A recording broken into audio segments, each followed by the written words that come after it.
path he chooses to take. All of them will include tons of stuff that he will hate doing and that he will have to keep doing for extended periods of time. And that in the pain of having to do these repeated things that you are not enjoying, what do you think you do? You try and figure out better ways to do them so that you hate them less. And what do you think that is? It's called getting better. The skill deficiency that you might have and that this young man might have, that many people have, is something called frustration tolerance.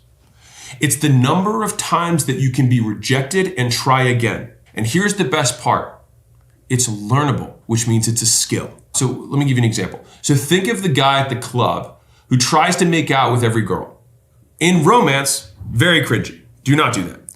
But in business, if no one knows how many times you go up to the next door and you knock on the next thing or you send the next email, you're bound to find an opportunity, which the reason the guy in the club still does that is because when he does it, eventually a door opens. He wouldn't keep doing it if it didn't work, as cringy as that may sound. But one of the early lessons that I wish someone had told me, and I want to transfer it to you now, is that when you start, you will be cringy as fuck.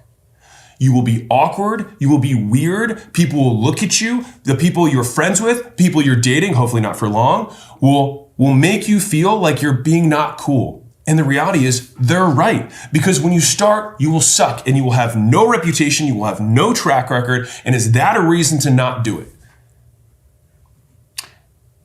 If you're a loser, yes. Because it means that you care more about their disappointment in you than your own disappointment in you.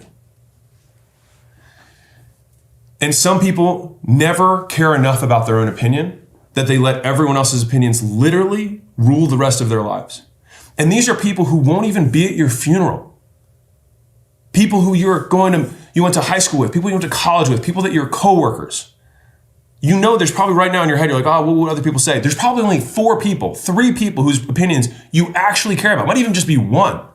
And if you can stop saying other people or thinking about this vagueness of it and get really specific and say, what's the name of the person? Whose actual voice am I hearing?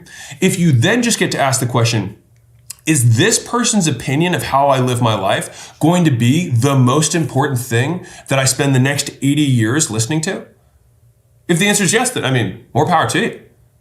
But I don't know about you. I wouldn't want the one voice that I'm listening to for the rest of my life be some random dude that I worked with, or my uncle that said something, or my dad, or my mom, or your sister, whatever. Because the only real voice that you actually have to listen to that's not made up is yours. You need frustration tolerance. Sitting in the unknown with the confidence that you will continue to try because it is solvable, even though you don't know how to solve it yet.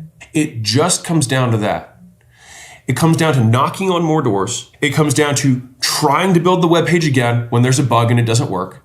It comes down to spending money on ads even though it doesn't give you any ROI, saving up your money and doing it again. It comes to posting another video even though you got negative comments or people are like, maybe you should try something else. Hey, they're just doing it because they care about you. They're doing it because they want the best for you. They don't want you to pursue this path and it's, you're really not meant for it, right? Of course you're not fucking meant for it. You just started. Of course you're not good. How do you think anyone gets good? You suck for a long time and you get a little bit better until you suck so little that you're actually good. And that sucking period, slow down, takes a long time. It takes a long time to get through that. And that is frustration tolerance. How many times can you do the same thing